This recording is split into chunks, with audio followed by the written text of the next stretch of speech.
santai mawon gini ya, ini termasuk diantara kesalahan kita kadang bandingkan hukum fikih Islam dengan tatanan modern.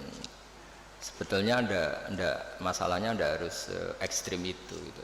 Karena sesuatu yang nggak perlu dibenturkan ya nggak usah dibenturkan, ya biasa aja, hanya biasa aja begini. Sebetulnya ayat itu kan ada terusannya, farojulu wa mro'atani mimman tardona minasyuhada.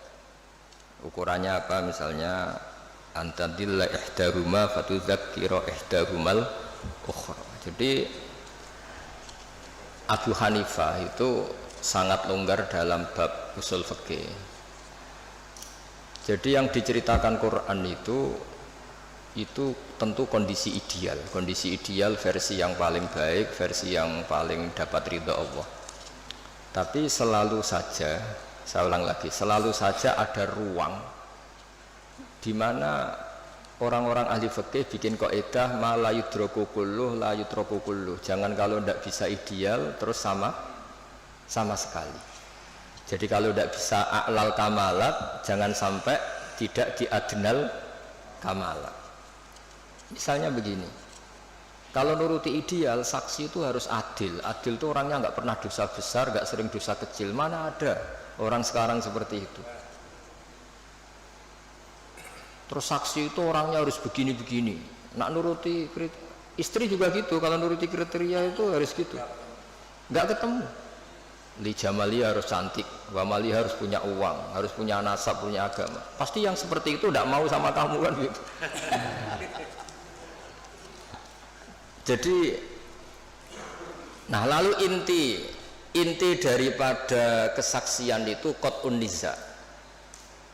Ada kepastian kalau sengketa ini menang ini, karena ini ada saksinya, yang lain tidak ada saksinya, atau yang satu saksinya kuat, yang satu tidak kuat. Itu saja sebetulnya kebutuhan dalam konflik itu qat'un niza. Soal surahnya persis apa enggak, ya kita yakin yang digambarkan Quran itu kelas A, adnal a'lal kamal.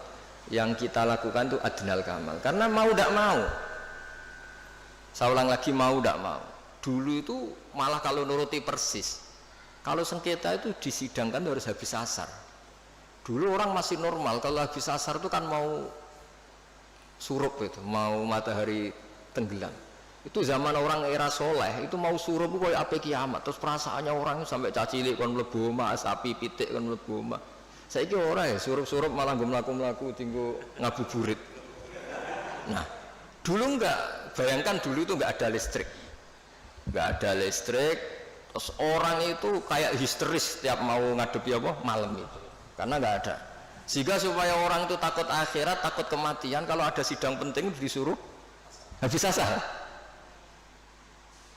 Ini kalau menurut cerita Quran. Makanya kan di Quran itu ketika ada dua orang itu bersaksi fayusimani billah la syaitan dari fayub ba'da sholat itu disuruh apa? Habis sholat apa? Asar. Jadi dulu itu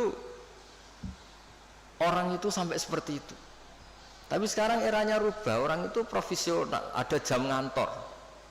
Jam ngantor jam 9, jam 10 itu waktu orang paling lupa mati. Kan dulu itu izadatu bainikum da hadar ahadakum muntau taraka khairan alwasatu dan akrabun terus sak terus itu jadi dicari waktu paling orang itu gampang ingat akhirat, kemudian dia ada bohong mergo surup-surup. Makanya kalau orang dulu sudah umur sak Pak Arifin waktune wis asar, maksudnya wis meh gitu. Dan dulu itu ngefek betul sampai Nabi ngendikan jangan sholat habis asar, karena habis asar itu setan sedang mengangkangi di sisi ini. Itu makanya dulu terus dipakai kesaksian supaya orang itu takut.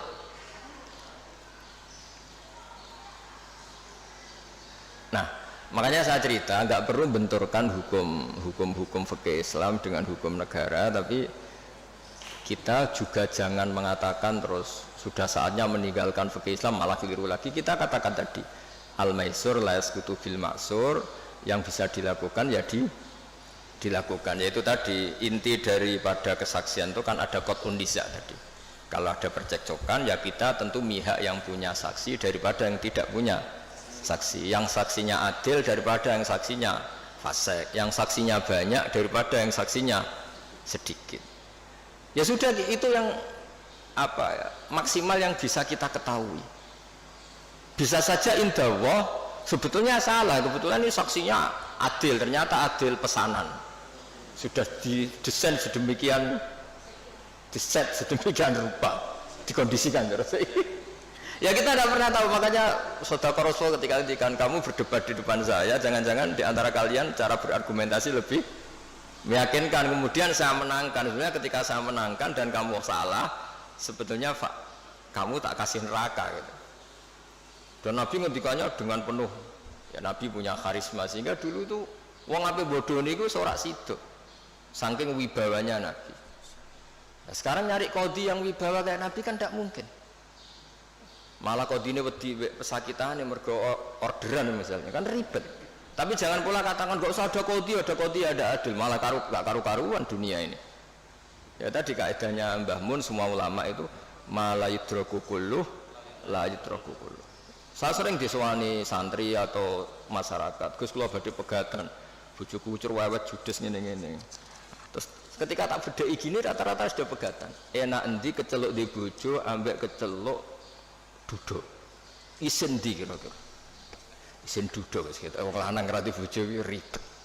Yo wis ora usah pegat. Paling gak ngamanno kowe status keceluk wong lanang di bojo gagah. Senajan nek ning omah diamuki, ya ora usah mulai pada kono turu mulai. Jadi tadi apa malah yudraku kulluh la yudraku kulluh. Jadi kesaksian itu kan gunanya itu tadi, kalau ada sengketa hakim ini gampang mihak mana kan. Ya sudah, kalau notaris itu nganggep perempuan ini cukup dalam kesaksian, ya sudah itu katakan hukum notaris.